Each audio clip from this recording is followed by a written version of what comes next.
Good evening. I'd like to welcome you all this evening to the Candidate Forum for Congressional District 4. My name is Jacqueline Schroeder.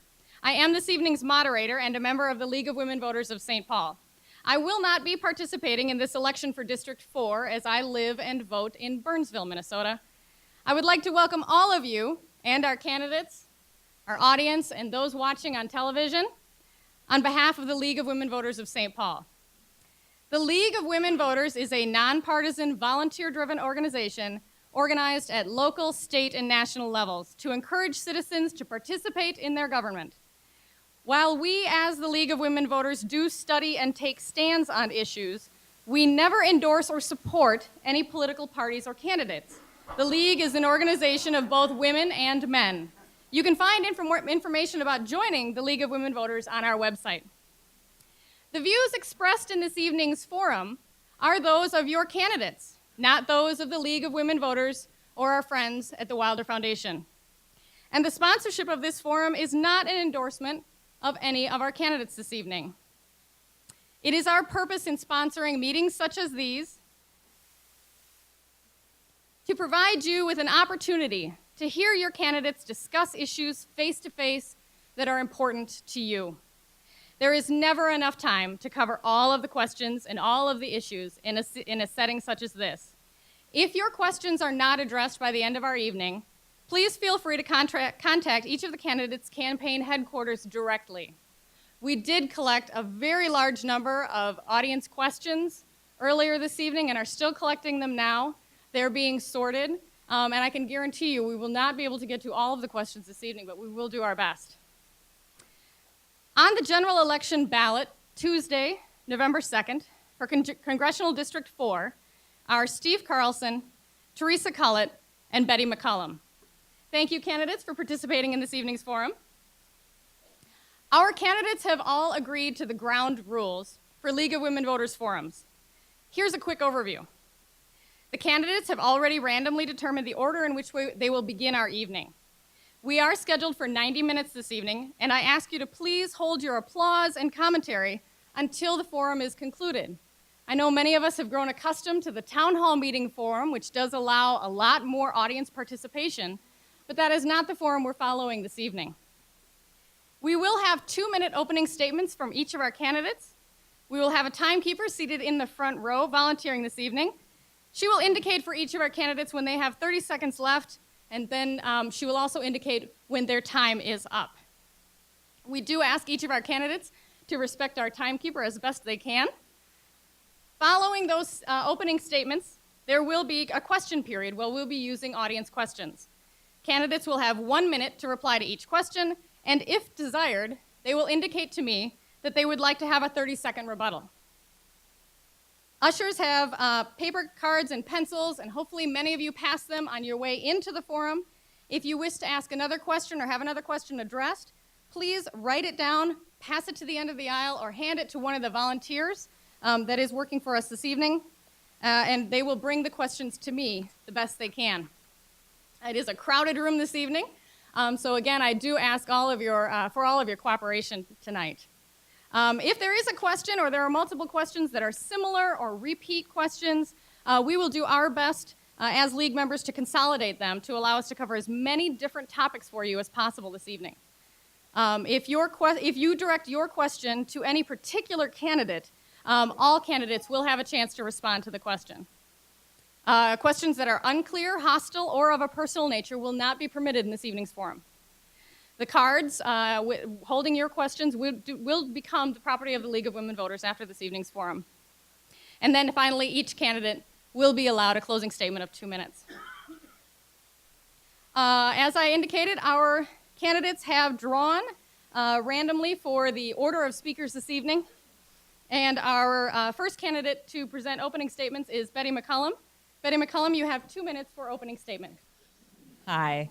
I'm Betty McCollum, and it's been my honor to serve the families in Ramsey, Washington, and Dakota County in the U.S. House of Representatives.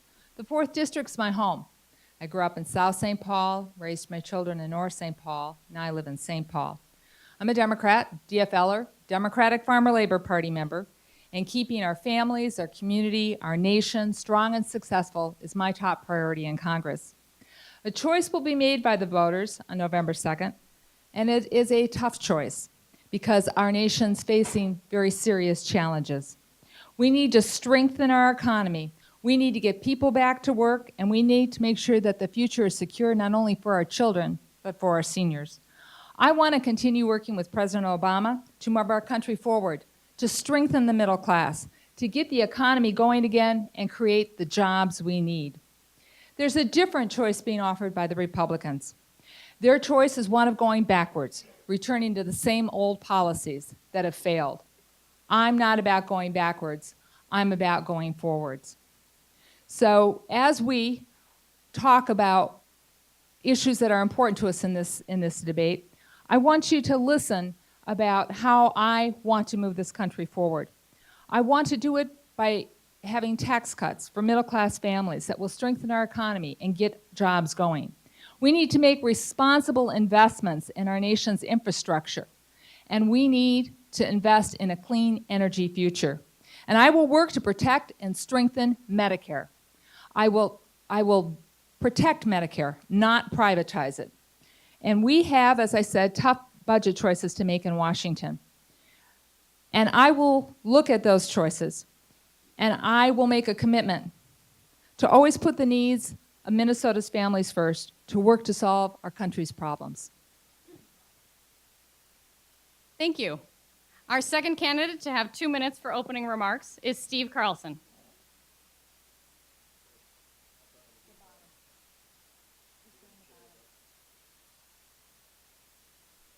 Testing, testing. Thank you, and thank you for inviting me tonight to the League of Women Voters. I think this is a great debate.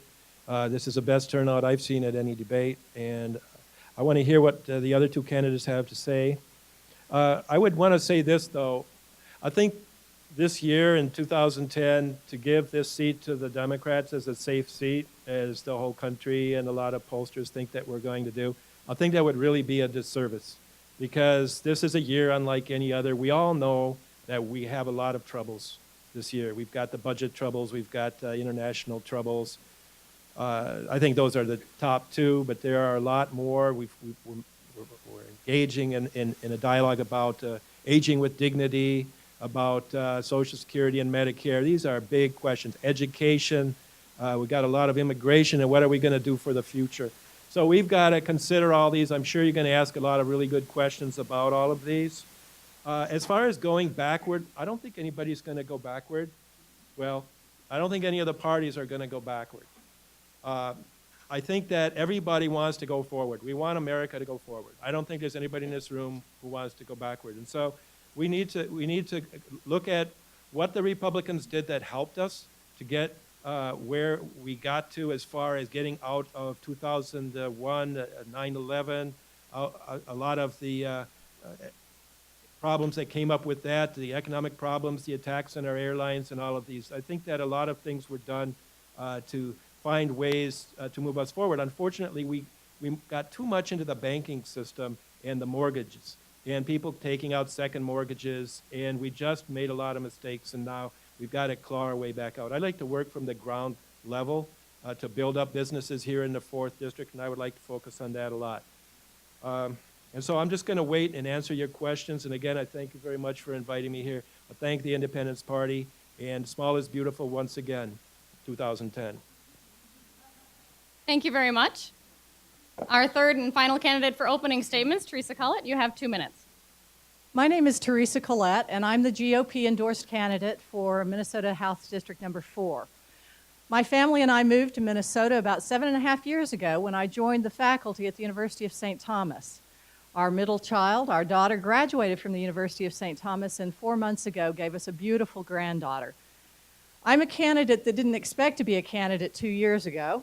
In 1986, when Betty McCollum was taking her first political office, I was graduating from law school. And I've spent the intervening 25 years building my career as an appellate lawyer and as a professor. That time has been very important in sort of understanding the system that we operate under. Prior to that, my husband and I opened a small business in Norman, Oklahoma. What began as one bridal salon grew into 3 tuxedo stores and part of a wholesaler. I've actually had to balance a budget for a business as well as a household. I've watched inventories go up while sales go down and had to figure out how to keep people on a payroll. We've had to cut our own draw on occasion in order to make sure that our employees could stay with us. And I've had to make those hard decisions about which benefits we could afford while still paying our employees a living wage. Those experiences are what qualify me to go to Congress during this extraordinary time.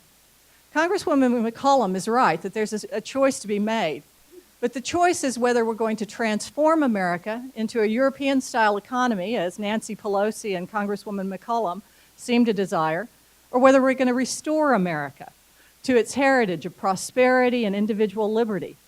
I believe that we need to do the latter.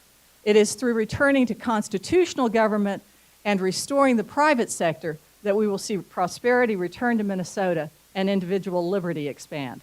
Thank you. Thank you very much for the opening statements.